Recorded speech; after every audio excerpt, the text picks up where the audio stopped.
ദൈവനാമത്തിന് മഹത്വം ഉണ്ടാവട്ടെ. വീണ്ടും ഒരു പ്രാവശ്യം ദൈവത്തിന്റെ സന്നിധിയിൽ ആയിരിക്കാൻ തക്കവണ്ണം ദൈവം നമ്മെ ഓരോരുത്തരെ അനുഗ്രഹിച്ചതിന് ദൈവത്തിന് നമുക്ക് നന്ദിയോടെ സ്തോത്രം ചെയ്യാം. ഈ ക്വാർട്ടറിലെ മൂന്നാമത്തെ പാഠത്തിലേക്ക് നാം എത്തിയിരിക്കുകയാണ്. വിവാഹത്തിൽ നിന്നുള്ള സാദൃശ്യങ്ങൾ എന്ന പാഠമാണ് നാം ഇന്ന് പഠിക്കുവാനായിട്ട് പോകുന്നത്. പാഠപഠനത്തിനായിട്ട് നമുക്ക് തന്നിട്ടുള്ള വേദഭാഗങ്ങൾ ഉൽപ്പത്തി 2-ാം അധ്യായം, 24-ാം അധ്യായം, വെളിപാട് 18-19 അധ്യായങ്ങൾ, എഫെസ്യർക്ക് എഴുതിയ ലേഖനം 5-ാം അധ്യായം, എസ്കേൽ 16-ാം അധ്യായം എന്നീ ഭാഗങ്ങളിൽ നിന്നുള്ള വേദഭാഗങ്ങളാണ് നാം ഈ ആഴ്ചത്തെ പാഠപഠനത്തിനായിട്ട് ഉപയോഗിക്കുന്നത്. നമ്മുടെ മനഃപ്പാഠവാക്യം വെളിപാട് 19:9 പിന്നെ അവൻ എന്നോട്, കുഞ്ഞാടിന്റെ കല്യാണ സദ്യക്ക് ക്ഷണിക്കപ്പെട്ടവർ ഭാഗ്യവാന്മാർ എന്ന് എഴുതുക എന്ന് പറഞ്ഞു. ഇത് സത്യവചനം എന്നും എന്നോട് പറഞ്ഞു. നാം ഈ ക്വാർട്ടറിൽ പഠിച്ചുകൊണ്ടിരിക്കുന്നത് ബൈബിൾ പ്രവചനങ്ങളെ എങ്ങനെ പഠിക്കാം എന്നുള്ളതാണ്. നമുക്കറിയാം, നമുക്ക് വേദ പുസ്തകത്തിൽ നമുക്ക് കുറച്ച് സാദൃശ്യങ്ങളുണ്ട്, സൂചനകളുണ്ട്, ചില പ്രതീകങ്ങളുണ്ട്. ഇവയുടെ അടിസ്ഥാനത്തിൽ നമുക്ക് എങ്ങനെ വളരെ ലളിതമായി വേദപുസ്തകം പഠിക്കാം എന്നതിനെ കുറിച്ചാണ് നാം ഈ ക്വാർട്ടറിൽ പഠിച്ചുകൊണ്ടിരിക്കുന്നത്. അപ്പം ഇന്ന് നമ്മൾ പഠിക്കാൻ പോകുന്നത് വിവാഹം എന്ന സാദൃശ്യത്തെ കുറിച്ചാണ്. വിവാഹം എന്ന് പറയുമ്പോൾ നമുക്കറിയാം, വിവാഹം ദൈവം സ്ഥാപിക്കുന്നത് ഏതിനെ വെച്ചാണ്? ആദാം തനിച്ചായിരിക്കുന്നത് നന്നല്ല എന്ന് മനസ്സിലാക്കിയ ദൈവം അവന് അവിടെ താൻ സൃഷ്ടിച്ച ജീവജാലങ്ങളെയൊക്കെ നോക്കിയിട്ടും ഒരു ഉത്തമമായ ഒരു തുണയെ അവന് കണ്ടെത്താൻ കഴിയാത്തത് കൊണ്ട് അവനിൽ നിന്ന് തന്നെ എന്ത് ചെയ്തു? സ്ത്രീയെ സൃഷ്ടിച്ചു എന്ന് നമുക്ക് മനസ്സിലാക്കുവാനായിട്ട് സാധിക്കും. അപ്പം ഇത്തരത്തിൽ സൃഷ്ടിച്ച സ്ത്രീയുമായി പുരുഷൻ വിവാഹ ബന്ധത്തിൽ ഏർപ്പെടുകയും അവര് ഒരുമിച്ച് സന്തോഷത്തോടെ ജീവിക്കുകയും ചെയ്യുന്നതാണ് പാപത്തിന് മുമ്പുള്ള അവസ്ഥയായിട്ട് നമ്മൾ കാണുന്നത്. എന്നാൽ പാപത്തിന് ശേഷം നമ്മൾ വരുമ്പോൾ സാത്താൻ എങ്ങനെയാണോ ശബത്തിന്റെ ഈ വിശുദ്ധിയെ ഞായറാഴ്ചയിലേക്ക് മാറ്റിയത്, അതുപോലെ തന്നെ വിവാഹ ബന്ധങ്ങളെയും ശിഥിലമാക്കുന്നതായിട്ട് നമുക്ക് കാണുവാനായിട്ട് സാധിക്കും. ദൈവത്തിന്റെ പദ്ധതി എന്ന് പറയുന്നത് ആണും പെണ്ണും തമ്മിലുള്ള ഒരു ബന്ധമാണ് എങ്കിൽ, ഇവിടെ സാത്താന്റെ പദ്ധതി എന്ന് പറയുന്നത് അത് ആണും പെണ്ണും പിന്നെന്താണ്, ആണും മൃഗങ്ങളും പെണ്ണും മൃഗങ്ങളും ഒക്കെ ആയിട്ടുള്ള വൈകൃതങ്ങളായിട്ടുള്ള ചില സ്വഭാവ രീതികൾ വിവാഹ ജീവിതത്തിൽ കടന്നു വരുന്നതായിട്ട് നമ്മൾ കാണുന്നുണ്ട്. നമ്മൾ ജീവിച്ചിരിക്കുന്ന ഈ ലോകം തന്നെ നമ്മൾ നോക്കുകയാണെങ്കിൽ ഏറ്റവും കൂടുതൽ പ്രശ്നങ്ങൾ ഉണ്ടാകുന്ന ഒരു മേഖല എന്ന് പറയുന്നത് വിവാഹ ജീവിതത്തിലാണ്. നമുക്കറിയാം, നമ്മുടെ ദിവസം പ്രതി നമ്മൾ പത്രമാധ്യമങ്ങൾ നമ്മൾ വായിക്കുമ്പോൾ അവിടെ എല്ലാം നമ്മൾ കാണുന്ന ഒരു കാര്യമാണ്, അവിഹിത ബന്ധങ്ങളുടെ എണ്ണം ദിനം പ്രതി വർദ്ധിച്ചുകൊണ്ടിരിക്കുന്നതായിട്ട് നമ്മൾ കാണുന്നു. അപ്പൊ ഇന്നത്തെ നമ്മൾ ഈ സാഹചര്യത്തിൽ വെച്ച് നമ്മൾ ഈ പാഠം പഠിക്കുമ്പോൾ ഇത് എനിക്ക് തോന്നുന്നു ഈ കാലഘട്ടത്തിന് ഏറ്റവും അത്യാവശ്യമായിട്ടുള്ള ഒരു പാഠമാണ് ദൈവം അനുഗ്രഹിച്ച് നമ്മുടെ കയ്യിൽ എത്തിയിരിക്കുന്നത്. അപ്പൊ നമുക്ക് എല്ലാവർക്കും ഒരുമിച്ച് നമുക്ക് ഈ പാഠം പഠിക്കാം. എനിക്ക് തോന്നുന്നു മിക്കവരും വിവാഹ ജീവിതത്തിലായിരിക്കുന്നവരാണ്. അപ്പൊ നമുക്കറിയാം എങ്ങനെയാണ് വളരെയധികം പ്രശ്നങ്ങളും പ്രയാസങ്ങളും ഒക്കെ വിവാഹ ജീവിതത്തിൽ ഉണ്ടാകാറുണ്ട്. എന്നാൽ ഇതിനെ എങ്ങനെ ഒരുമിച്ച് കൊണ്ടുപോകാമെന്നും, എങ്ങനെ ഒരു നല്ല വിവാഹ ജീവിതം നയിക്കാമെന്നും, എങ്ങനെ നല്ലൊരു ജീവിത പങ്കാളിയെ നമുക്ക് തിരഞ്ഞെടുക്കാമെന്നും, എങ്ങനെയാണ് നമുക്കറിയാം, നമ്മൾ പഠിക്കുന്നത് ബൈബിൾ പ്രവചനങ്ങളെ കുറിച്ചാണ്, അല്ലേ? അപ്പൊ ഈ ബൈബിൾ പ്രവചനത്തിൽ പറഞ്ഞിരിക്കുന്ന ഈ വിവാഹം എന്ന സാദൃശ്യം എന്തിനെയാണ് സൂചിപ്പിക്കുന്നത് എന്നും ഒക്കെ നമ്മൾ ഈ ആഴ്ചത്തെ പാഠത്തിലൂടെ പഠിക്കാൻ പോവുകയാണ്. അപ്പൊ നമുക്കറിയാം, നാം ഓരോരുത്തരും ആരാണ്? ക്രിസ്തുവിന്റെ മണവാട്ടികളാണ്, അല്ലെ? നാം ഓരോരുത്തരും, അല്ലെങ്കിൽ ക്രിസ്തുവിന്റെ മണവാട്ടി സഭയാണ്. സഭ എന്ന് പറയുന്നത് നാം ഓരോരുത്തരുമാണ്. അപ്പൊ നാം ഓരോരുത്തരും എന്താണ്? ക്രിസ്തുവിന്റെ മണവാട്ടിയാണ്, അല്ലെ? അപ്പം ക്രിസ്തുവിന്റെ മണവാട്ടിക്ക് വേണ്ടത് എന്താണ്? അവൾ കന്യകയായിരിക്കണം, അവൾ വിശുദ്ധയായിരിക്കണം, അല്ലെ? അല്ലെങ്കിൽ ഒരു വിശുദ്ധിയുള്ളൊരു ജീവിതം നയിക്കുന്ന ഒരു വ്യക്തിയായിരിക്കണം. കാരണം നമ്മുടെ മണവാളൻ ആരാണ്? ക്രിസ്തുവാണ്, അല്ലെ? അതായത് നിർമ്മലനാണ്, പവിത്രനാണ്, നിർദോഷവാനായ ക്രിസ്തുവാണ്, അല്ലെ? അതായത് നമുക്ക് വേണ്ടി സ്വന്തം ജീവൻ തന്ന് നമ്മെ വീണ്ടെടുത്ത ക്രിസ്തുവിന്റെ മണവാട്ടിയാണ് നാം ഓരോരുത്തരും. അപ്പം ക്രിസ്തുവിന്റെ മണവാട്ടി എന്ന് പറയുമ്പോൾ ആ മണവാട്ടി എങ്ങനെയായിരിക്കണം? അവള് സുന്ദരിയായിരിക്കണം, അവള് വിവേകവതിയായിരിക്കണം, അവള് ജ്ഞാനമുള്ളവളായിരിക്കണം, അല്ലെ? അപ്പൊ നാം ഓരോരുത്തരും എങ്ങനെയായിരിക്കണം എന്നാണ് ദൈവം ആഗ്രഹിക്കുന്നത്. മണവാട്ടി എന്ന് പറയുമ്പോൾ അവൾ തന്നെത്താൻ അലങ്കരിച്ച്, അല്ലെ? നമുക്കറിയാം, നമ്മൾ ഏറ്റവും നന്നായി ഒരുങ്ങുന്നത് നമ്മുടെ വിവാഹ ദിവസമായിരിക്കും, അല്ലെ? കാരണം എന്താണ്? നമ്മുടെ പുരുഷന് നമ്മളെ കാണുമ്പോൾ ആകർഷണമുള്ളതായിട്ട് തോന്നണമെന്ന് നമ്മൾ ആഗ്രഹിക്കുന്നു. അതുകൊണ്ടാണ്, അല്ലെ? ഇവിടെ ക്രിസ്തു എന്ന മണവാളന് വേണ്ടി ഒരുക്കപ്പെട്ട മണവാട്ടികളാണ് നാം ഓരോരുത്തരും. അപ്പം ഇന്ന് നമ്മൾ ജീവിക്കുന്ന ഈ കാലഘട്ടത്തിന് അനുയോജ്യമായ ഒരു നല്ല പാഠം ദൈവം നമുക്ക് ഓരോരുത്തർക്കും തന്നിരിക്കുകയാണ്. നമുക്ക് ഒരുമിച്ച് ഈ പാഠപഠനത്തിലേക്ക് പ്രവേശിക്കാം. നമുക്ക് ഞായറാഴ്ചത്തെ ഭാഗം നോക്കാം. ഞായറാഴ്ചത്തെ ഭാഗം ഇപ്രകാരമാണ് പറഞ്ഞിരിക്കുന്നത്: ഒരു ദേഹം. നമുക്കറിയാം, ഉൽപ്പത്തി 2-ാം അധ്യായം അതിന്റെ 23-25 വാക്യം നമ്മൾ വായിക്കുമ്പോൾ, അപ്പോൾ മനുഷ്യൻ, ഇത് ഇപ്പോൾ എൻ്റെ അസ്ഥിയിൽ നിന്ന് അസ്ഥിയും എൻ്റെ മാംസത്തിൽ നിന്ന് മാംസവുമാകുന്നു. ഇവളെ നരനിൽ നിന്ന് എടുത്തിരിക്കാൻ ഇവൾക്ക് നാരി എന്ന് പേരാകുമെന്ന് പറഞ്ഞു. അതുകൊണ്ട് പുരുഷൻ അപ്പനെയും അമ്മയും വിട്ടുപിരിഞ്ഞ് ഭാര്യയോട് പറ്റിച്ചേരും, അവർ ഏകദേഹമായി തീരും. മനുഷ്യനും ഭാര്യ ഇരുവരും നഗ്നരായിരുന്നു, അവർക്ക് നാണം തോന്നിയില്ല താനും എന്ന് അവിടെ പറഞ്ഞിരിക്കുന്നു. ഇവിടെ പറഞ്ഞിരിക്കുന്നത് എന്താണ്? മനുഷ്യന്റെ അസ്ഥിയും മാംസവുമായവള് ആണ് സ്ത്രീ എന്നാണ് അവിടെ പറഞ്ഞിരിക്കുന്നത്, അല്ലെ? അപ്പൊ എന്താണ്? പുരുഷൻ എന്താണ്? തന്റെ മാതാപിതാക്കളെയും മറ്റുള്ള എല്ലാവരെയും വിട്ടുപിരിഞ്ഞ് എന്ത് ചെയ്യും? ഭാര്യയോട് പറ്റിച്ചേരും, അവർ ഇരുവരും ഒരു ദേഹമായിരിക്കും എന്നാണ് പറയുന്നത്. ഇവിടെ അർത്ഥമാക്കുന്നത് നമ്മൾ വിവാഹം കഴിച്ചത് കൊണ്ട് നമ്മുടെ അപ്പനെയും അമ്മയും സഹോദരങ്ങളെയും ബന്ധുക്കളെയും മിത്രങ്ങളെയും ഒന്നും ഉപേക്ഷിക്കണമെന്നല്ല. പിന്നെ എങ്ങനെയാണ് നമ്മൾ ഐക്യതയുള്ളവരായിരിക്കണം? ഈ രണ്ടുപേര് വിവാഹ ജീവിതത്തിൽ ഏർപ്പെടുന്ന ഈ രണ്ടുപേര് എങ്ങനെയുള്ളവരായിരിക്കണം? ഐക്യതയുള്ളവരായിരിക്കണം എന്ന് പറയുന്നു, അല്ലേ? നമുക്കറിയാം, വിവാഹ ജീവിതം എന്ന് പറയുന്നത് വ്യത്യസ്ത കുടുംബങ്ങളിലുള്ള രണ്ട് വ്യക്തികൾ ഒന്നിച്ചു വരുന്നതാണ്, അല്ലേ? ഇപ്പം നമുക്കറിയാം, ഈ വ്യത്യസ്തത എന്ന് പറയുമ്പോൾ എല്ലാ കാര്യത്തിലും വ്യത്യസ്തതയാണ്, അല്ലേ? അവരുടെ നിറത്തില്, രൂപത്തില്, ഭാവത്തിലൊക്കെ ഉള്ള വ്യത്യാസം, പ്രകടമായ വ്യത്യാസം നമുക്ക് കാണുവാനായിട്ട് സാധിക്കും. പിന്നെ അവരുടെ സാമൂഹ്യ ജീവിതം വ്യത്യസ്തമായിരിക്കും, അവരുടെ സാമ്പത്തിക തലം വ്യത്യസ്തമായിരിക്കും, അവരുടെ എല്ലാ കാര്യങ്ങളും വ്യത്യസ്തമായ ആൾക്കാരായിരിക്കും എല്ലാവരും, അല്ലേ? എല്ലാവരും ഒന്നിനൊന്ന് വ്യത്യസ്തരാണ്. അപ്പം ഈ വ്യത്യസ്തരായ രണ്ട് വ്യക്തികൾ തമ്മിൽ ഒരുമിച്ച് ചേരുന്നതാണ് വിവാഹം എന്ന് പറയുന്നത്. അപ്പോൾ നമുക്ക് വിവാഹം കഴിക്കുന്ന രണ്ട് വ്യക്തികൾ അവർ ഒരുമിച്ച് ചേരുമ്പോൾ അവർക്ക് വ്യത്യസ്തമായ ആശയങ്ങള്, അഭിപ്രായങ്ങള്, വ്യത്യസ്ത ഇഷ്ടങ്ങള് ഒക്കെ ഉള്ള രണ്ട് വ്യക്തികൾ ഒരുമിച്ച് ചേരുകയാണ്, അല്ലേ? അപ്പം ഈ ഒരുമിച്ച് ചേരുന്ന ഈ വ്യക്തികൾ തമ്മില് അവര് പരസ്പര സ്നേഹത്തിലും വിശ്വാസത്തിലും പരസ്പരം ക്ഷമിക്കുവാനും സഹിക്കുവാനും പരസ്പരം പ്രോത്സാഹിപ്പിക്കുവാനും ഒക്കെ അവർക്ക് സാധിക്കണമെങ്കിൽ അവർക്ക് ഏതെങ്കിലും ഒരു കാര്യത്തിൽ എന്തുണ്ടായിരിക്കണം? ഒരുമയുണ്ടായിരിക്കണം, അല്ലേ? ഏതെങ്കിലും ഒരു കാര്യത്തിൽ നിന്നല്ല, എല്ലാ കാര്യത്തിലും അവർക്ക് ഒരുമയുണ്ടെങ്കിൽ മാത്രമേ വിവാഹ ജീവിതം വളരെ നന്നായിട്ട് മുമ്പോട്ട് കൊണ്ടുപോകാനായിട്ട് നമുക്ക് സാധിക്കത്തുള്ളൂ. നമുക്കെല്ലാം പാപികളായ മനുഷ്യരാണ്, അല്ലേ? നമ്മളെല്ലാം പാപികളാണ്, ബലഹീനതകളും കുറവുകളും ഒക്കെ ഉള്ളവരാണ്. അപ്പൊ നമ്മൾ വിവാഹം കഴിക്കുമ്പോൾ നമ്മൾ മനസ്സിലാക്കുക, നമ്മളെ പോലെ തന്നെ കുറവുകളും ബലഹീനതകളും ഉള്ള ഒരു വ്യക്തിയെ നമ്മൾ വിവാഹം കഴിച്ചിരിക്കുകയാണ്, അല്ലേ? അപ്പം രണ്ടുപേർക്കും എന്തുണ്ട്? കുറവുകളുണ്ട്, ബലഹീനതകളുണ്ട്. ഇനി ഇതിനെ എങ്ങനെ നമുക്ക് ഇല്ലാതാക്കാൻ സാധിക്കും? ഈ ബലഹീനതകളെ പരസ്പരം ക്ഷമിക്കുവാനും പരസ്പരം അംഗീകരിക്കുവാനും പരസ്പരം സ്നേഹിക്കുവാനും ഈ പറഞ്ഞതുപോലെ പരസ്പരം പ്രോത്സാഹിപ്പിക്കാനും ഒക്കെ നമുക്ക് എങ്ങനെയാണ് സാധിക്കുക? അതിന് സാധിക്കുവാനുള്ള ഏക മാർഗം എന്ന് പറയുന്നത് എന്താണ്? ദൈവത്തിൽ ആശ്രയിക്കുക എന്നുള്ളതാണ്. നമുക്കറിയാം, നമ്മുടെയൊക്കെ വിവാഹം നടക്കുന്ന സമയത്ത് പുരോഹിതന്മാരുടെ ഒരു പ്രസംഗമുണ്ട്, അല്ലെ? മുപ്പിരി ചരട് എന്ത് ചെയ്യത്തില്ല, അറ്റുപോകത്തില്ല എന്ന് പറയും, അല്ലെ? അതായത് സ്ത്രീയും പുരുഷനും ക്രിസ്തുവുമായിട്ടുള്ള ബന്ധം ഉണ്ടെങ്കിൽ ആ ബന്ധത്തെ തകർക്കുവാൻ ഒരു ശക്തിക്കും എന്ത് ചെയ്യത്തില്ല, സാധിക്കത്തില്ല. അപ്പൊ നമ്മൾ എപ്പോഴും ഓർക്കണം, വിവാഹ ജീവിതത്തിൽ നമ്മളായിരിക്കുന്നു, നമ്മളെ ഒരുമിച്ച് ജീവിക്കാൻ ദൈവം വിളിച്ച് വേർതിരിച്ച് നമ്മളെ ഒരുമിച്ച് ജീവിക്കാൻ ദൈവം ഒന്നിപ്പിച്ചിരിക്കുന്നു. ഈ ഒന്നിച്ചിരിക്കുന്ന നമ്മൾ തമ്മിൽ പലതരത്തിലുള്ള വൈരുദ്ധ്യങ്ങളും സ്വഭാവ വിശേഷങ്ങളും ഒക്കെ വ്യത്യസ്തങ്ങളാണ് എങ്കിലും ഒന്നിച്ചായിരിക്കാൻ ദൈവം വിളിച്ചിരിക്കുന്നു. ഈ നമ്മൾ ഒന്നിച്ചായിരിക്കുന്ന സമയമൊക്കെയും നമ്മൾ ഐക്യത്തിലായിരിക്കുക, നമ്മുടെ ആശയങ്ങൾ കൊണ്ട് നമ്മൾ ഒന്നായിരിക്കുക, നമ്മുടെ തീരുമാനങ്ങളിൽ നമ്മൾ ഒന്നായിരിക്കുക എന്നുള്ളതാണ് ദൈവം അർത്ഥമാക്കുന്നത്. ഇത് നമുക്ക് സാധിക്കുന്നത് എപ്രകാരമാണ്? ക്രിസ്തുവിനെ നമ്മുടെ രക്ഷിതാവായിട്ട് നമ്മൾ സ്വീകരിക്കുമ്പോൾ, അല്ലെങ്കിൽ നമ്മുടെ കുടുംബത്തിന്റെ നാഥനായിട്ട് നമ്മുടെ കർത്താവായ യേശു ക്രിസ്തുവിനെ സ്വീകരിക്കുമ്പോഴാണ് നമ്മുടെ കുടുംബ ജീവിതങ്ങൾ എന്താവുന്നത്? നല്ലതായി തീരുന്നത്, അല്ലെ? ഇവിടെ പറഞ്ഞിരിക്കുന്നു, നിങ്ങൾ എങ്ങനെയുള്ളവരായിരിക്കണം എന്നാണ് പറയുന്നത്? ഒരു ദേഹമായി തീരണം എന്ന് പറയുന്നു. നമുക്കിനി വായിച്ചു നോക്കാം. എഫെസ്യർക്ക് എഴുതിയ ലേഖനം 29-ാം അധ്യായം അതിന്റെ 32-ാമത്തെ വാക്യത്തിൽ അപ്പോസ്തലനായ പൗലോസ് ഇപ്രകാരം പറയുന്നു: ഭാര്യയെ സ്നേഹിക്കുന്നവൻ തന്നെത്താൻ സ്നേഹിക്കുന്നു. ആരും തന്റെ ജഡത്തെ ഒരു നാളും പകച്ചിട്ടില്ലല്ലോ. ക്രിസ്തു സഭയെ ചെയ്യുന്നത് പോലെ അതിനെ പോറ്റി പുലർത്തുക അത്രേ ചെയ്യുന്നത്. നാം അവന്റെ ശരീരത്തിലെ അവയവങ്ങളല്ലോ.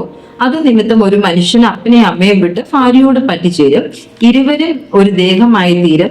ഈ മർമ്മം വലിയത്. ഞാൻ ക്രിസ്തുവിനെ ഉദ്ദേശിച്ചത്രേ പറയുന്നത്. എന്നാൽ നിങ്ങളും അങ്ങനെ തന്നെ ഓരോരുത്തൻ താന്റെ ഭാര്യയെ തന്നെ പോലെ തന്നെ സ്നേഹിക്കണം. ഭാര്യയോ ഭർത്താവിനെ ഭയപ്പെടേണ്ടതാവുന്നു എന്ന് പറയുന്നു. ഇവിടെ പറഞ്ഞിരിക്കുന്നത് ഇവിടെ അപ്പോസ്തലനായ പൗലോസ് പറയുകയാണ്, ഞാൻ ഈ പറയുന്നത് ആരെക്കുറിച്ചാണ്? ക്രിസ്തുവും സഭയും തമ്മിലുള്ള ബന്ധത്തെ കുറിച്ചാണ് പറയുന്നത്, അല്ലെങ്കിൽ ക്രിസ്തുവും നാം ഓരോരുത്തരുമായിട്ടുള്ള ബന്ധത്തെ കുറിച്ചാണ് അപ്പോസ്തലനായ പൗലോസ് പറയുന്നത്.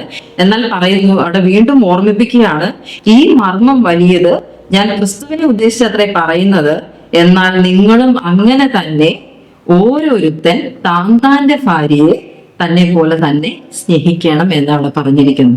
അപ്പോ അവിടെ പ്രത്യേകം പറഞ്ഞിട്ടുണ്ട്. എനിക്ക് തോന്നുന്നു അപ്പോസ്തലനായ പൗലോസ് ചിലപ്പോൾ ഈ കാലഘട്ടത്തെ സൂചിപ്പിച്ചുകൊണ്ടായിരിക്കും ഇത്തരത്തിൽ എഴുതിയത്. താന്റെ ഭാര്യ എന്ന് പറയുന്നു, അയൽവക്കക്കാരന്റെ ഭാര്യയെ സ്നേഹിക്കണമെന്നല്ല പറയുന്നത്, അയൽവക്കക്കാരന്റെ ഭർത്താവിനെ സ്നേഹിക്കണമെന്നല്ല പറയുന്നത്. പിന്നെ അവനവന് ഈ ലോകത്ത് നമ്മൾ ജീവിക്കുമ്പോൾ ദൈവം നമുക്ക് തന്നിട്ടുള്ള ജീവിത പങ്കാളിയെ നമ്മൾ എന്ത് ചെയ്യണം? സ്നേഹിക്കണമെന്ന് അവിടെ പറഞ്ഞിരിക്കുന്നു. ഭാര്യയോ ഭർത്താവിനെ ഭയപ്പെടേണ്ടതാകുന്നു. എങ്ങനെയുള്ള ഭർത്താവിനെയാണ് നമ്മൾ ഭയപ്പെടേണ്ടത്?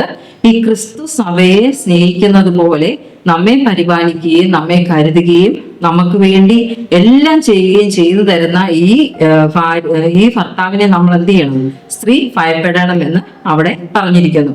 അപ്പോൾ നമുക്കറിയാം, നമ്മുടെ ക്രിസ്തീയ ജീവിതത്തിൽ നമ്മൾ ജീവിക്കുമ്പോൾ നമ്മൾ പഠിക്കേണ്ട 3 കാര്യങ്ങളെ കുറിച്ചുകൂടെ പറയുന്നുണ്ട്. ഒന്ന്, നമ്മൾ എന്ത് ചെയ്യണം? നമ്മുടെ പങ്കാളിയോട് നമുക്ക് ക്ഷമിക്കുവാനായിട്ട് സാധിക്കണം. ക്ഷമിക്കുക എന്ന് പറയുമ്പോൾ നമുക്കറിയാം, നമ്മൾ ഈ ലോകത്ത് നമ്മൾ ജീവിക്കുമ്പോൾ ഈ ലോകത്ത് ജീവിക്കുമ്പോൾ നമ്മുടെ മാതൃക ആരാണ്? കർത്താവായ യേശു ക്രിസ്തുവാണ് നമ്മുടെ മാതൃക, അല്ലെ? അപ്പൊ നമ്മൾ കർത്താവായ യേശു ക്രിസ്തുവിനെ നമ്മൾ നോക്കുമ്പോൾ കർത്താവായ യേശു ക്രിസ്തു നമ്മോട് ക്ഷമിക്കുന്നുണ്ടോ എന്നാണ് നമ്മൾ നോക്കേണ്ടത്. നമുക്കറിയാം, നമ്മൾ ബലഹീനരാണ്, നമുക്ക് കുറവുകളുണ്ട്, നമ്മൾ പാപം ചെയ്യുന്നവരാണ്. എന്നാൽ ഈ നമ്മൾ ചെയ്ത പാപത്തെ ദൈവം എന്ത് ചെയ്യുന്നുണ്ട്? ക്ഷമിക്കുന്നുണ്ട്, അല്ലെ? ക്ഷമിക്കുന്നത് കൊണ്ടാണല്ലോ ഇന്ന് ഞാനും നിങ്ങളും ഒക്കെ ഇവിടെ ഇരിക്കാനായിട്ട് ദൈവം നമ്മളെ പ്രാപ്തരാക്കിയിരിക്കുന്നത്. ദൈവം നമ്മോട് ക്ഷമിക്കുന്നുണ്ട്. അപ്പൊ ഈ ക്ഷമ, നമ്മുടെ ജീവിതത്തിൽ ദൈവം തന്നിട്ടുള്ള ഈ ക്ഷമ, നമുക്ക് തന്നിട്ടുള്ള ഈ കൃപയെ നമ്മൾ എന്ത് ചെയ്യണം? നമ്മുടെ ജീവിത പങ്കാളിക്ക് കൊടുക്കുക എന്നാണ് പറയുന്നത്. അതായത് നമ്മുടെ ജീവിത പങ്കാളിയോട് നമുക്ക് ക്ഷമിക്കുവാനായിട്ട് സാധിക്കണം. എങ്ങനെ ക്ഷമിക്കാൻ സാധിക്കണം? ക്രിസ്തു നമ്മോട് ക്ഷമിച്ചതുപോലെ നമുക്ക് ക്ഷമിക്കുവാനായിട്ട് സാധിക്കണം. രണ്ടാമതായിട്ട് അവിടെ പറഞ്ഞിരിക്കുന്നു, നമ്മൾ എന്ത് ചെയ്യണം? അംഗീകരിക്കുക, നമ്മുടെ പങ്കാളിയെ അംഗീകരിക്കുക. അവന്റെ കുറവുകളോട് കൂടി തന്നെ നമ്മൾ എന്ത് ചെയ്യണം? ആ പങ്കാളിയെ അംഗീകരിക്കാൻ നമുക്ക് സാധിക്കണം, അല്ലെ? പലപ്പോഴും നമ്മൾ കണ്ടിട്ടുണ്ട്, വിവാഹ ജീവിതത്തിൽ പരസ്പരം കുറവുകൾ പറഞ്ഞുകൊണ്ട് പരസ്പരം പരിഹസിക്കുന്ന ഭാര്യ ഭർത്താക്കന്മാരെ നമ്മൾ കാണാറുണ്ട്. നമ്മൾ ഒരിക്കലും അത് ചെയ്യാൻ പാടില്ലെന്നാണ് പറയുന്നത്. ഒരാളുടെ കുറവുകളെ ചൂണ്ടിക്കാണിച്ചുകൊണ്ട് പരിഹസിച്ച് അവരെ ഇല്ലാതാക്കിക്കൊണ്ട് മറ്റുള്ളവരുടെ മുമ്പിൽ ചില സ്ത്രീകളും ഭർത്താക്കന്മാരും ഒക്കെ മക്കളുടെ മുമ്പിൽ വെച്ച് പോലും പങ്കാളികളെ കളിയാക്കുകയും അവരെ നിന്ദിക്കുകയും ചെയ്യുന്ന ആൾക്കാരുണ്ട്. പക്ഷെ ദൈവം പറയുന്നു, അതിനൊന്നും നമ്മൾ ചെയ്യുവാനായിട്ട് പാടില്ല. നമ്മൾ പരസ്പരം അംഗീകരിക്കണം. നമ്മൾ ഓർക്കുക, ക്രിസ്തു നമ്മൾ പാപി ആയിരിക്കുമ്പോൾ തന്നെ നമ്മൾ എന്ത് ചെയ്തു? അംഗീകരിച്ചിരിക്കുന്നു. അപ്പൊ ആ അംഗീകരണം നമ്മൾ എന്ത് ചെയ്യണം? നമ്മുടെ ജീവിത പങ്കാളിക്ക് നമ്മൾ കൊടുക്കേണ്ടത് ആവശ്യമാണ്. അതുപോലെ തന്നെ നമ്മുടെ ജീവിത പങ്കാളിയെ നമ്മൾ എല്ലാറ്റിനും മുമ്പായിട്ട് നിർത്തുക എന്നാണ് പറയുന്നത്. എല്ലാ കാര്യത്തിനും മുമ്പായിട്ട് നമ്മൾ എന്ത് ചെയ്യാം? നമ്മുടെ ജീവിത പങ്കാളിയെ നിർത്തുവാൻ പറയുന്നു. അതായത് നമുക്കറിയാം, ക്രിസ്തു നമ്മെ അവന് മുന്നിലാണ് നിർത്തിയിരിക്കുന്നത്, അല്ലേ? ക്രിസ്തു എന്ന് പറയുന്നത്, ക്രിസ്തുവിന്റെ സ്നേഹം എന്ന് പറയുന്നത് നമ്മുടെ എല്ലാ ബലഹീനതകളെയും എല്ലാ കുറവുകളെയും ദൈവം എന്ത് ചെയ്യുന്നു? നിരപ്പാക്കുന്നു, അല്ലെ? നമ്മൾ ക്രിസ്തുവിലായിരിക്കുമ്പോൾ അവൻ നമ്മളോട്, നമുക്കറിയാം, ദൈവത്തിന്റെ മാർഗം എന്ന് പറയുന്നത് ഒരിക്കലും മറ്റുള്ളവരെ വേദനിപ്പിച്ചുകൊണ്ടോ അല്ലെങ്കിൽ ഒരാളെ താഴ്ത്തി കെട്ടിക്കൊണ്ടോ ഒരാളെ ഇല്ലാതാക്കിക്കൊണ്ടോ ഉള്ള ഒരു പ്രവർത്തനവും ക്രിസ്തുവിന്റെ ഭാഗത്തു നിന്നും ഉണ്ടാവത്തില്ല, അല്ലെ? നമ്മൾ മനസ്സിലാക്കിയെടുത്തോളം കർത്താവായ യേശു ക്രിസ്തു താഴ്മയും വിനയവും ഉള്ളവരാണ്. അപ്പം ഈ സ്വഭാവം തന്നെ എന്ത് ചെയ്യണം? നമ്മളിലും ഉണ്ടാവണം. നമ്മൾ എപ്പോഴും നമ്മുടെ പങ്കാളിയെ എങ്ങനെയായിരിക്കണം? ഉയർത്തിപ്പിടിക്കുന്നവരായിരിക്കണം. അല്ലെങ്കിൽ മറ്റുള്ളവരുടെ മുമ്പിൽ ഒത്തിരി ആൾക്കാർ കൂടിയിരിക്കുന്നവരിൽ ചില നമുക്ക് പരിചയമുള്ളവരുണ്ട്. അതെന്ത് ചെയ്യും? ഭർത്താവിനെ വെറും ഇതാക്കി കാണിക്കും, അല്ലെങ്കിൽ ഭാര്യയെ വെറും താഴ്ത്തി കാണിക്കുന്ന പങ്കാളികളുണ്ട്. ഒരിക്കലും നമ്മൾ അങ്ങനെ ചെയ്യാൻ പാടില്ല. നമുക്ക് എപ്പോഴും ഈ ക്രിസ്തുവിന്റെ സ്നേഹം തന്നെ എപ്പോഴും നമ്മളിൽ ഉണ്ടായിരിക്കണമെന്ന് ദൈവം ആഗ്രഹിക്കുന്നു. ഇനി നമ്മൾ തിങ്കളാഴ്ചത്തെ ഭാഗം നമ്മൾ നോക്കാൻ പോവാണ്. തിങ്കളാഴ്ചത്തെ ഭാഗം നമ്മൾ നോക്കുമ്പോൾ സുന്ദരിയായ മണവാട്ടി എന്നാണ് അവിടെ ഹെഡിങ് കൊടുത്തിരിക്കുന്നത്. നമുക്കറിയാം, എല്ലാ സ്ത്രീകളും വിവാഹ ദിവസം സുന്ദരിയായിരിക്കാൻ ആഗ്രഹിക്കുന്ന ആൾക്കാരാണ്. അപ്പൊ ഇവിടെ എന്ത് സൗന്ദര്യത്തെ കുറിച്ചാണ് പറയുന്നതെന്ന് നമുക്ക് പരിശോധിച്ച് നോക്കാം. നമുക്കറിയാം യെഹെസ്കേൽ പ്രവാചകന്റെ പുസ്തകം 16-ാം അധ്യായം അതിന്റെ 4 മുതൽ 14 വരെയുള്ള വാക്യങ്ങൾ നമ്മൾ വായിക്കുമ്പോൾ അവിടെ പറഞ്ഞിരിക്കുന്നത് ദൈവത്തിന് എന്താണ് നമ്മോടുള്ള കരുതലിനെ കുറിച്ചാണ്. അല്ലെങ്കിൽ ദൈവം നമ്മളെ എങ്ങനെയാണ് കാണുന്നത്? ഒരു വധുവായിട്ടാണ് കാണുന്നത്, മണവാട്ടിയായിട്ടാണ് നമ്മളെ ഓരോരുത്തരെയും കാണുന്നത്. ആ ഒരു ദൈവത്തിന്റെ കരുതലിനെ കുറിച്ചാണ്, അല്ലെങ്കിൽ ഒരു ഭർത്താവിന് ഒരു ഭാര്യയോട് തോന്നുന്ന കരുതലിനെ കുറിച്ചാണ് ആ ഭാഗങ്ങളിലൊക്കെയും വിവരിക്കുന്നത്. വിവരണം യെരൂശലേമിനെ കുറിച്ചാണ് എങ്കിൽ അത് നമുക്കറിയാം ഇതെല്ലാം സാദൃശ്യങ്ങളാണ്, അല്ലെ? സൂചനകളും സാദൃശ്യങ്ങളും പ്രതീകങ്ങളുമാണ്. അപ്പൊ നമ്മൾ ഇന്ന് പഠിക്കാൻ പോകുന്ന ഈ യെഹെസ്കേൽ പ്രവാചകന്റെ പുസ്തകം 16-ാം അധ്യായത്തിൽ പറഞ്ഞിട്ടുള്ള യെരൂശലേമിനെ കുറിച്ച് അവിടെ പറഞ്ഞിരിക്കുന്ന കാര്യങ്ങളെ കുറിച്ചാണ് നമ്മൾ പഠിക്കുവാനായിട്ട് പോകുന്നത്. ഇന്നലെ നമ്മൾ അത് വിവാഹവുമായിട്ട് നമ്മൾ തട്ടിച്ചു നോക്കാൻ പോവുകയാണ്. അപ്പം ഇതിനകത്ത് നമ്മൾ മനസ്സിലാക്കുന്ന ഒരു കാര്യം എന്ന് പറഞ്ഞാൽ, അവിടെ ഇസ്രയേലിന്റെ ജനനത്തെ കുറിച്ച് അവിടെ പറയുന്നു. ജനനത്തിൽ അവൻ എങ്ങനെയായിരുന്നു, അവൾ എങ്ങനെയായിരുന്നു എന്നും, അവള് രക്തത്തിൽ കുളിച്ച് കിടക്കുകയായിരുന്നു എന്നും, അവളെ ആരും നോക്കിയില്ല എന്നും, ഈ കാര്യങ്ങളെല്ലാം അവൾക്ക് വേണ്ടതെല്ലാം കൊടുത്ത് അവളെ പരിപോഷിച്ച് അവളെ വളർത്തി വലുതാക്കി, അവൾക്ക് വേണ്ട വസ്ത്രം, അവൾക്ക് വേണ്ട ഭക്ഷണം, മറ്റു കാര്യങ്ങളെല്ലാം ചെയ്തത് ആരാണ്?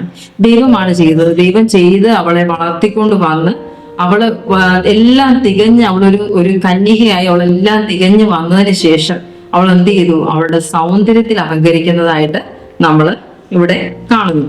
അപ്പം ഈ ഭാഗം നമ്മൾ വായിക്കുമ്പോൾ യെഹെസ്കേൽ പ്രവാചകന്റെ പുസ്തകം 16-ാം അധ്യായം അതിന്റെ 13-ാമത്തെ വാക്യം നമ്മൾ വായിക്കുമ്പോൾ ഇവിടെ ഇപ്രകാരമാണ് വായിക്കുന്നത്: ഇങ്ങനെ നീ പൊന്നും വെള്ളിയും അണിഞ്ഞു, നിന്റെ ഉടുപ്പ് ശണപടവും പട്ട് വിചിത്ര വസ്ത്രവുമായിരുന്നു.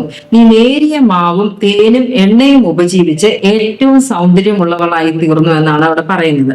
നമുക്കറിയാം യെഹെസ്കേൽ പ്രവാചകന്റെ പുസ്തകം 16-ാം അധ്യായം നമ്മൾ തുടർന്ന് വായിക്കുമ്പോൾ അവിടെ ഇത്രയും സുന്ദരിയായ ഈ സ്ത്രീ, അല്ലെ, അല്ലെങ്കിൽ ദൈവത്തിന് വേണ്ടി വിവാഹ നിശ്ചയം ചെയ്ത സുന്ദരിയായ ഈ സ്ത്രീ, അത് ആര് കാരണമാണ് ഇത്രയും സുന്ദരിയായി തീർന്നത്? ദൈവത്തിന്റെ പരിപാലനവും ദൈവം കൊടുത്ത വസ്തുക്കളും കൊണ്ടാണ് അവൾ ഇത്രയും സുന്ദരിയായി തീർന്നത്. പക്ഷെ അവൾ എന്ത് ചെയ്യുന്നു? തന്റെ കാന്തനെ വിട്ട്, അല്ലെങ്കിൽ തന്റെ ഭർത്താവാവാനുള്ളവനെ വിട്ട് പരസംഗം ചെയ്യുന്നതായിട്ട് നമ്മൾ അവിടെ കാണുന്നു. പലപ്പോഴും നമ്മുടെ ആത്മീയ ജീവിതത്തിലും ഇത്തരത്തിലുള്ള ആത്മീയ അഹങ്കാരം നമുക്ക് ഉണ്ടാവാറുണ്ട്, അല്ലേ?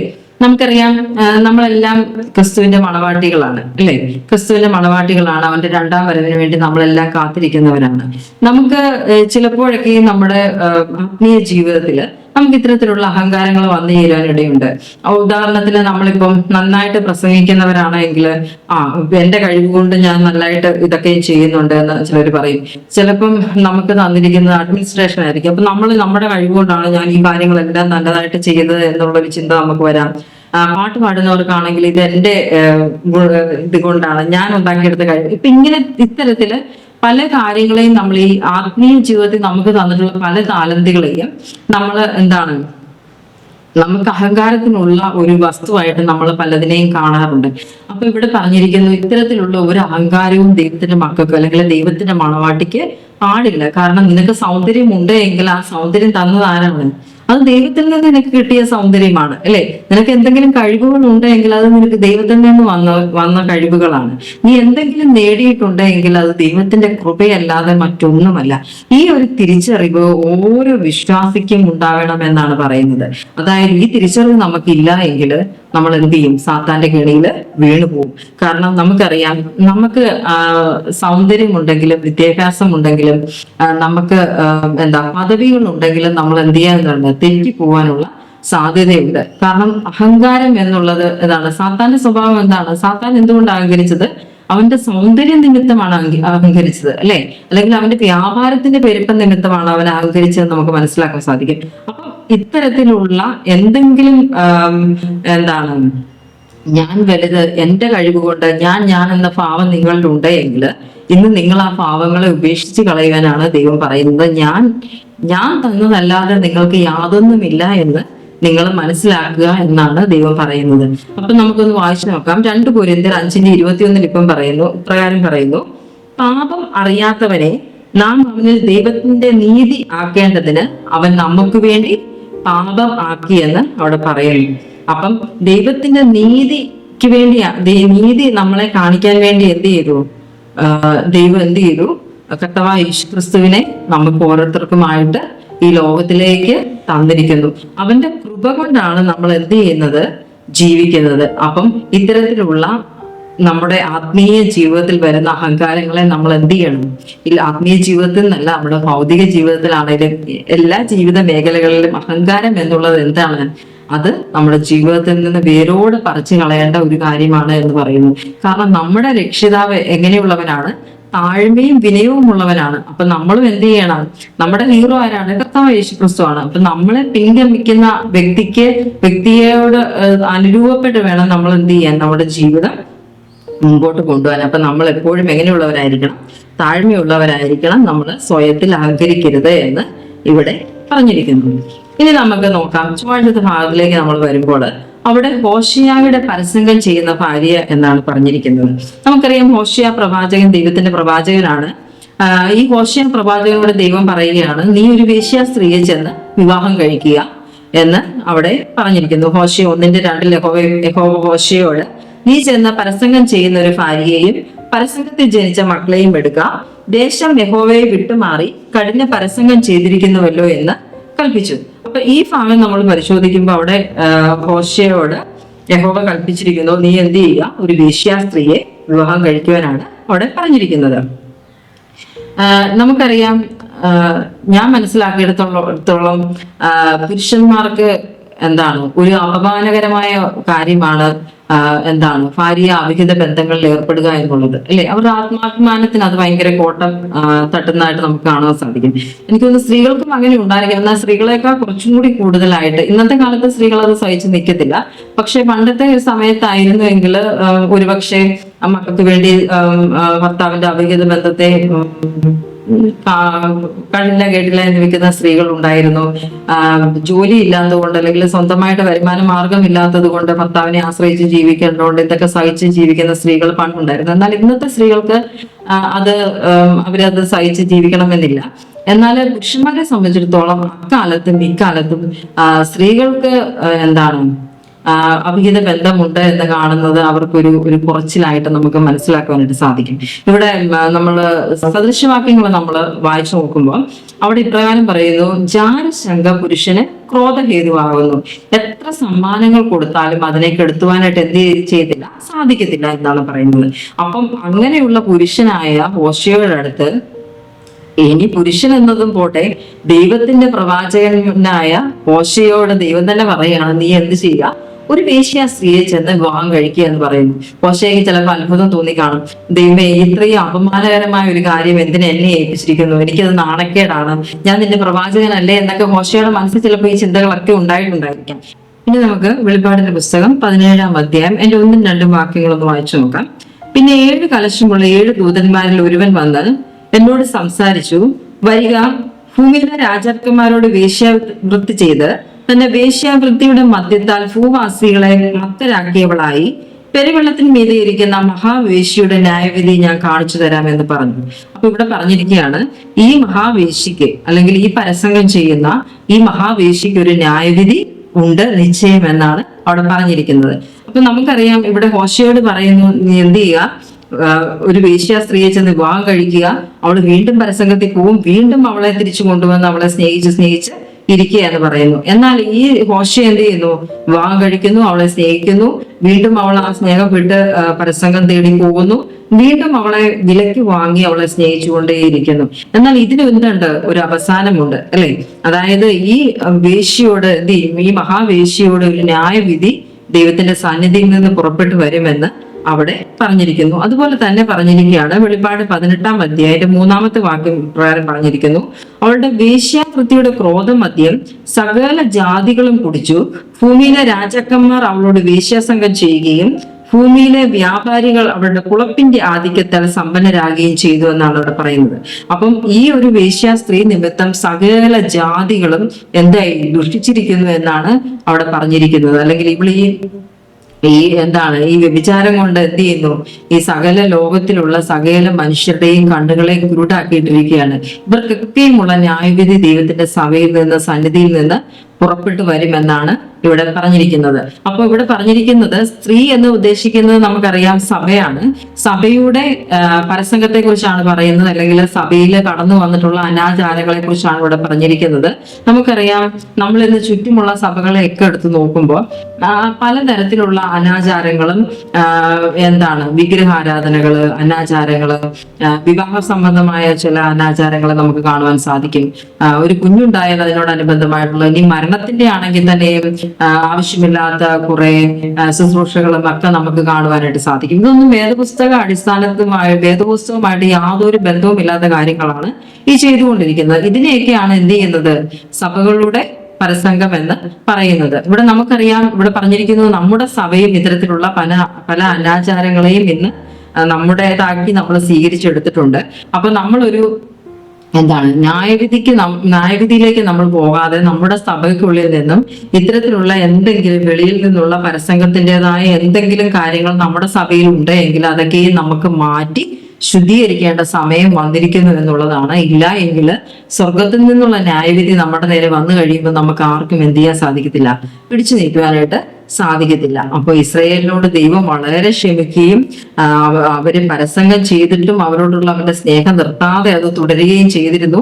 എന്നാൽ അതിനൊരു സമയമുണ്ട് എന്ന് ഇവിടെ പറഞ്ഞിരിക്കുന്നു. ഇന്ന് ആത്മീയ ഇസ്രായേലായ നമുക്കും ദൈവം എന്ത് ചെയ്യുന്നു, ഒരു സമയം വെച്ചിട്ടുണ്ട്. നമ്മുടെ പരസംഗത്തിൽ നിന്ന് മാറി നമ്മുടെ മണവാളനോട് അല്ലെങ്കിൽ നമ്മുടെ ഭർത്താവിനോട് വിശ്വസ്തയായിരിക്കുവാനുള്ള ഒരു ആഹ്വാനമാണ് ഇവിടെ ഹോശേയയിലൂടെ ദൈവം ഇസ്രായേൽ മക്കൾക്കും ആത്മീയ ഇസ്രായേലായ നാം ഓരോരുത്തർക്കും ദൈവം നൽകിക്കൊണ്ടിരിക്കുന്നത്.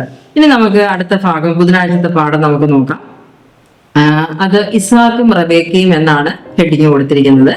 നമുക്കറിയാം, അബ്രഹാമിനെ കുറിച്ച് നമ്മൾ ചിന്തിക്കുമ്പോൾ അബ്രഹാമിന് കുഞ്ഞുങ്ങളില്ലായിരുന്നു. എന്നാൽ വാഗ്ദത്തം നിവൃത്തിയായിട്ട് അബ്രഹാമിന് ഇസ്ഹാക്ക് ജനിക്കുന്നതായിട്ട് നമ്മൾ കാണും, അല്ലെ?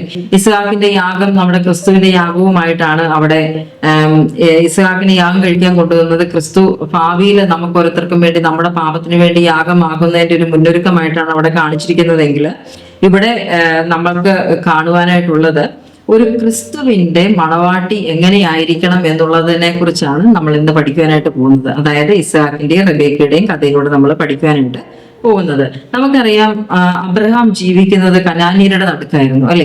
ചുറ്റും കനാനീയരായിരുന്നു. അവരെല്ലാം എങ്ങനെയുള്ളവരായിരുന്നു? വിഗ്രഹാരാധികളും പരസംഗം ചെയ്യുന്നവരും എല്ലാ തരത്തിലുള്ള അനാചാരങ്ങളും ചെയ്യുന്ന ഒരു ജാതികളുടെ ഇടയിലായിരുന്നു അബ്രഹാം ദൈവത്തിന്റെ വിശ്വസ്ത സാക്ഷിയായിട്ട് ജീവിച്ചിരുന്നത്.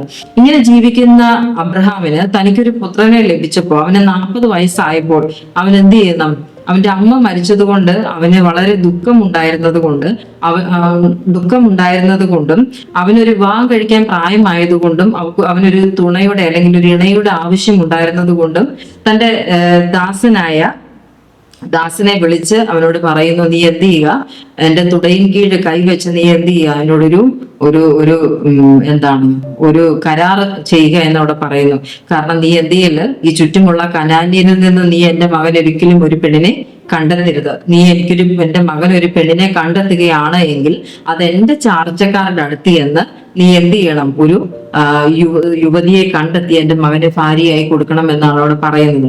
ഇത് ചിലപ്പോൾ നമുക്ക് തോന്നാം അത് സ്വന്തം ജാതിയിൽ നിന്ന് തന്നെ വിവാഹം കഴിക്കണം എന്നുള്ളത് കൊണ്ടോ അല്ലെങ്കിൽ മറ്റ് ഉള്ളവരോടുള്ള വൈരുദ്ധ്യം കൊണ്ടോ ഇതൊക്കെ കൊണ്ടാണ് എന്ന് നമുക്ക് വേണമെങ്കിൽ ചിന്തിക്കാം. പക്ഷെ ഇവിടെ പറഞ്ഞിരിക്കുന്നു ഇത് അത്തരത്തിലുള്ള ഒരു അർത്ഥമേ അതിനെ നിങ്ങൾ ഉദ്ദേശിക്കേണ്ട കാര്യമില്ല. ഇതിനൊരു ആത്മീയ അർത്ഥമാണ് ഇവിടെ കൊടുത്തിരിക്കുന്നത്. കാരണം നിങ്ങൾ എന്ത് ചെയ്യാൻ പാടില്ല, പരസംഗം ചെയ്യുവാനായിട്ട് പാടില്ല എന്നാണ് അവിടെ പറയുന്നത്. ദൈവത്തിന്റെ വചനത്തിൽ വളരെ വ്യക്തമായി പറയുന്നു, ഇണയില്ല പിണ കൂടരുത്, വിശ്വാസിയെ വിവാഹം കഴിക്കരുത്.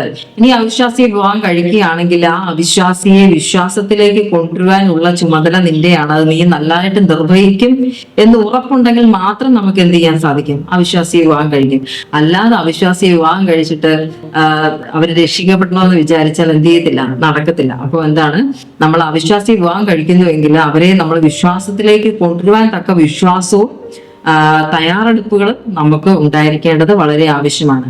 അപ്പൊ ഇവിടെ അബ്രഹാം പറയുന്നു, നീ എനിക്ക് എന്തുണ്ട്, ഈ ജാതികളിൽ നിന്നൊന്നും എൻ്റെ മകന് നീ വധുവിനെ അന്വേഷിക്കാതെ എൻ്റെ ചാർച്ചക്കാരുടെ അടുത്തേക്ക് പോയി എന്ത് ചെയ്യുക, ഒരു വധുവിനെ കൊണ്ടുവരാൻ പറയുന്നു.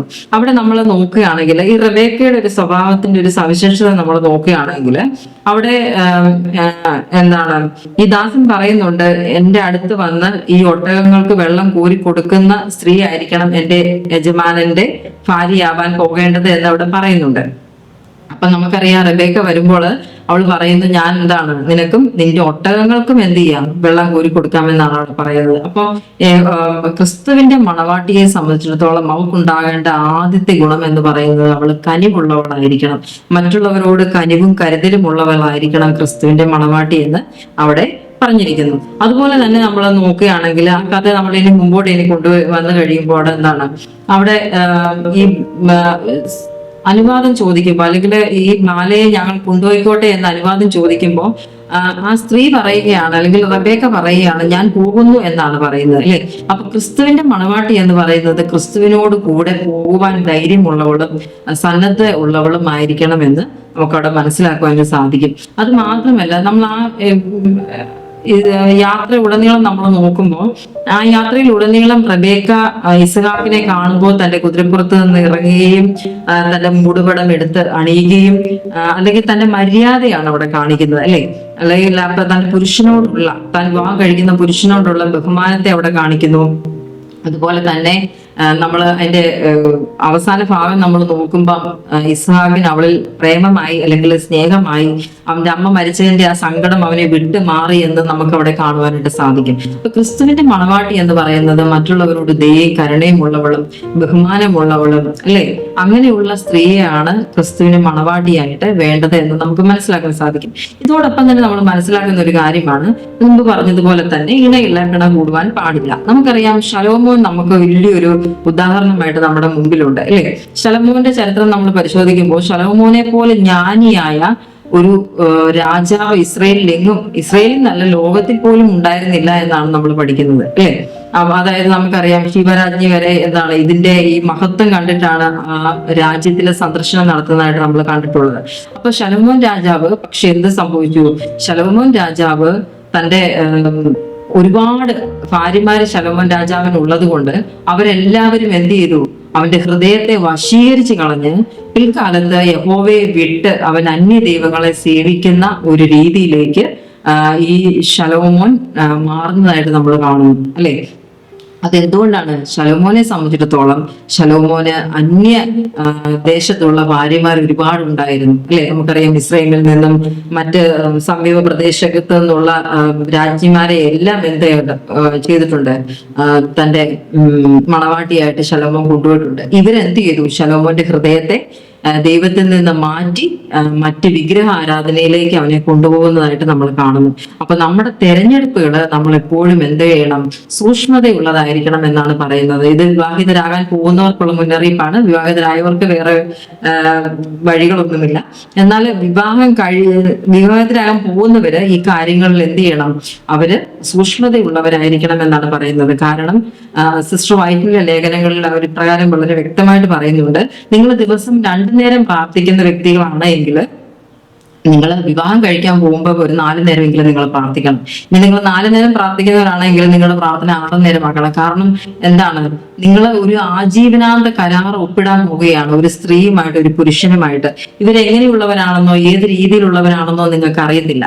അപ്പൊ ദിവ്യ നടത്തിപ്പ് നമുക്ക് എന്താണ് ആവശ്യമാണ്? നമ്മുടെ പങ്കാളിയെ തിരഞ്ഞെടുക്കുന്ന എല്ലാ കാര്യത്തിലും നമുക്ക് ദിവ്യ നടത്തിപ്പ് ആവശ്യമാണ്.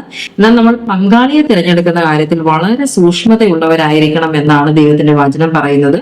അത് വളരെ ശരിയാണെന്നുള്ളത് നമുക്ക് പലരുടെയും അനുഭവങ്ങളിൽ നിന്ന് നമുക്ക് മനസ്സിലാക്കുവാനായിട്ട് സാധിക്കും. നമ്മൾ ഒരു എന്താണ് ജീവിത പങ്കാളിയെ നമ്മൾ വിവാഹം കഴിക്കണം, അല്ലെങ്കിൽ നമുക്കൊരു തുണ വേണമെന്ന് നമ്മൾ ആഗ്രഹിക്കുമ്പോൾ ദൈവത്തിന്റെ സന്നിധിയിൽ നമ്മൾ മുട്ടുകുത്തി, ദൈവം നിനക്കിഷ്ടമുള്ള ഒരു യുവതിയെ എനിക്ക് വധുവായിട്ട് വരനായിട്ട് തരണേ എന്ന് നമ്മൾ ദൈവത്തോട് മുട്ടിപ്പായിട്ട് പ്രാർത്ഥിക്കുക. ആ കാര്യത്തിൽ ഒരു യുവാക്കളും ഉപേക്ഷ വിചാരിക്കരുതെന്നാണ് ഞാൻ വിചാരിക്കുന്നത്. കാരണം നമ്മൾ അങ്ങനെ ചെയ്യുമ്പോൾ എന്ത് ചെയ്യും? ദൈവം നമ്മളോട് കൂടെ ഇരിക്കും. കാരണം സദൃശവാക്കളിൽ പറയുന്ന ഒരു വഴി മനുഷ്യന് ചൊവ്വായി തോന്നും, എന്നാൽ അതിന്റെ അവസാനമോ നാശകരം അത്ര എന്നാണ് അവിടെ പറഞ്ഞിരിക്കുന്നത്. അപ്പൊ നമുക്ക് ചൊവ്വായി തോന്നുന്നതല്ല, ദൈവത്തിന് ചൊവ്വായി തോന്നുന്നത് എന്താണോ അത് നമ്മുടെ ജീവിതത്തിൽ നടക്കുന്നതിന് വേണ്ടിയിട്ട് നമ്മൾ എപ്പോഴും എന്താണ് പ്രാർത്ഥിക്കുന്ന ഒരു സ്വഭാവം ഉള്ളവരായിരിക്കണം നമ്മൾ എന്നാണ് പറയുന്നത്. ഇനി നമ്മൾ മനസ്സിലാക്കി ക്രിസ്തുവിന്റെ മണവാട്ടി എങ്ങനെയായിരിക്കണം, നമ്മുടെ സ്വഭാവ വിശേഷതകൾ എങ്ങനെയായിരിക്കണം, എങ്ങനെ നമ്മൾ വധുവരന്മാരെ തിരഞ്ഞെടുക്കേണ്ടത് എപ്രകാരമാണ് എന്നൊക്കെ നമ്മൾ മനസ്സിലാക്കിയ സ്ഥിതിക്ക് ഇനി എന്നോട് പറഞ്ഞിരിക്കുന്നു നമ്മൾ വ്യാഴാഴ്ചത്തെ ഭാഗത്തിലേക്ക് വരുമ്പോൾ അവിടെ പ്രകാരം പറയുന്നു മഹാവേശ്യ വിധിക്കപ്പെടുന്നു എന്നുള്ളതാണ് അവിടെ പറഞ്ഞിരിക്കുന്നത്. അപ്പം നമുക്കറിയാം വെളിപാട് പുസ്തകം 19-ാം അധ്യായം നമ്മൾ വായിക്കുമ്പോൾ അവിടെ 2 കാര്യങ്ങളെ കുറിച്ചാണ് അവിടെ പറഞ്ഞിരിക്കുന്നത്. ഒന്ന് എന്ന് പറയുന്നത് വേശ്യാവൃത്തി കൊണ്ട് ഭൂമിയെ വഷളാക്കിയ മഹാവേശ്യയ്ക്ക് ദൈവം ശിക്ഷ വിധിക്കുന്നതാണ് ഒന്ന്. അല്ലെങ്കിൽ വേശ്യയുടെ പ്രസംഗം ചെയ്യുന്നവരുടെ ശിക്ഷാവിധിയാണ് ഒന്ന് എങ്കിൽ, രണ്ടാമത് എന്താണ്, കർത്താവ് രാജ്യത്വം ഏറ്റിരിക്കുന്നു, നാം സന്തോഷിച്ചുല്ലസിച്ച് അവന് മഹത്വം കൊടുക്കുക, കുഞ്ഞാടിന്റെ കല്യാണം വന്നുവല്ലോ എന്ന് പറയുന്നു. അപ്പൊ നാം ഓരോരുത്തരും കാത്തിരിക്കുന്ന നമ്മുടെ മണവാളിന് വേണ്ടിയാണ് നാം കാത്തിരിക്കുന്നത് അല്ലെ. ആ സുദിനം എന്ത് ചെയ്തിരിക്കുകയാണ്, ഇവിടെ വെളിപാട് 19-ാം അധ്യായത്തിൽ വന്നെത്തിയിരിക്കുകയാണ്.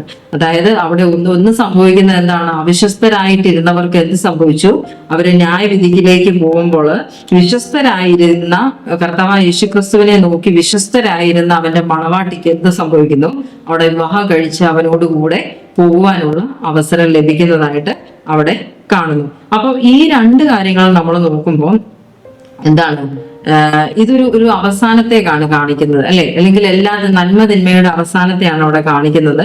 അവിടെ പറയുന്നു തിന്മയുടെ മേൽ എന്ത് ചെയ്യുന്നു, കർത്താവ് ജയഘോഷം കൊള്ളുന്നതായിട്ടാണ് അവിടെ കാണിച്ചിരിക്കുന്നത്. അപ്പോൾ നമുക്ക് എന്താണ്, നമ്മൾ നല്ല ജീവിതം ജീവിച്ചാൽ നമുക്ക് എന്ത് സംഭവിക്കാൻ, നമുക്ക് ക്രിസ്തുവിനോട് കൂടെ മണവാട്ടിയായിട്ട് എടുക്കപ്പെടുവാനും ആ വിവാഹ സദ്യ നമുക്ക് ലഭിക്കുവാനും സാധിക്കും. എന്നാൽ നമ്മൾ ഈ അവിശ്വസ്തയായിട്ട് നമ്മൾ നിൽക്കുകയാണ് എങ്കിൽ നമുക്ക് തീക്ക് ഇരയായി തീരുമെന്നാണ് അവിടെ പറഞ്ഞിരിക്കുന്നത്. നമുക്കൊന്ന് പരിശോധിച്ച് നോക്കാം. 1 പത്രോസ് 1-ന്റെ 18-ഉം 19-ഉം നമ്മൾ വായിക്കുമ്പോൾ അവിടെ ഇപ്രകാരം പറഞ്ഞിരിക്കുന്നു, വ്യർത്ഥവും പിതൃപാരമ്പര്യവുമായുള്ള നിങ്ങളുടെ നടപ്പിൽ നിന്ന് നിങ്ങളെ വീണ്ടെടുത്തിരിക്കുന്നത് പൊന്ന് വെള്ളി മുതലായ അഴിഞ്ഞു പോകുന്ന വസ്തുക്കളെ കൊണ്ടല്ല, ക്രിസ്തു എന്ന നിർദോഷവും നിഷ്കളങ്കവുമായ കുഞ്ഞാടിന്റെ വിലയേറിയ രക്തം കൊണ്ടത്രയെന്ന് നിങ്ങൾ അറിയുന്നുവല്ലോ എന്നാണ് അവിടെ പത്രോസ് പറഞ്ഞിരിക്കുന്നത്.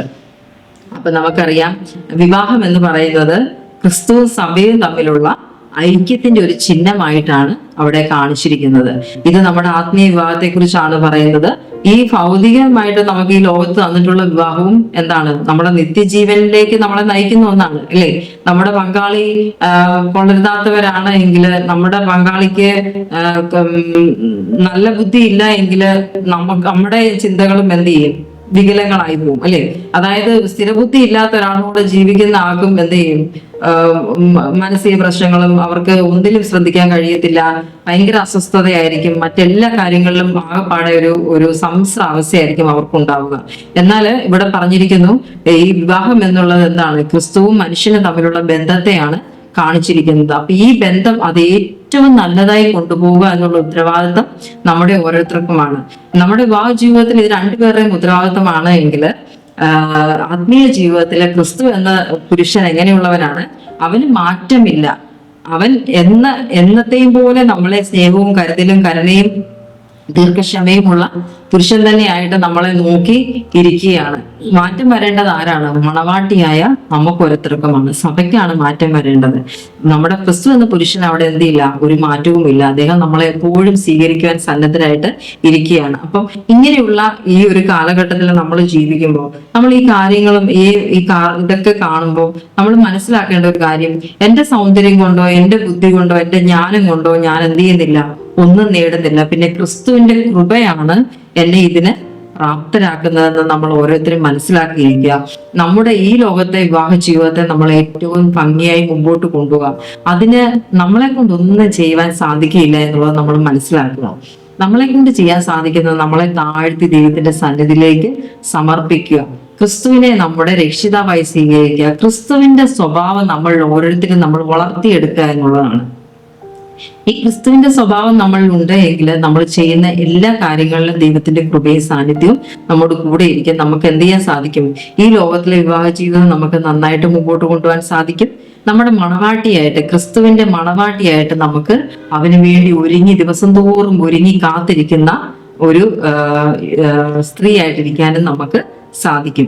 അപ്പോൾ ഇതിനായിട്ടാണ് ദൈവം നമ്മെ വിളിച്ച് വേർതിരിച്ചിരിക്കുന്നത്. നമ്മൾ എസ്കേൽ പ്രവാചകന്റെ പുസ്തകത്തിൽ നമ്മൾ പഠിച്ചതുപോലെ എന്താണ്, നമ്മൾ ചെളിയിലാണ് അല്ലെങ്കിൽ രക്തത്തിൽ കിടന്ന് നമ്മൾ അഴുക്കിലും കിടന്ന് നമ്മൾ ഉരുണ്ടിരുന്ന നമ്മളെ ദൈവം എന്ത് ചെയ്തു?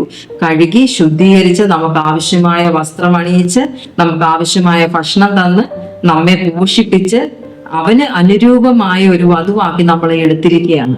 ആ വിശ്വസ്തത നമ്മൾ എന്ത് ചെയ്യണം? നമ്മുടെ ദൈവത്തോട് നമ്മൾ കാണിക്കാൻ നമ്മൾ ഓരോരുത്തരും ബാധ്യസ്ഥരാണ്.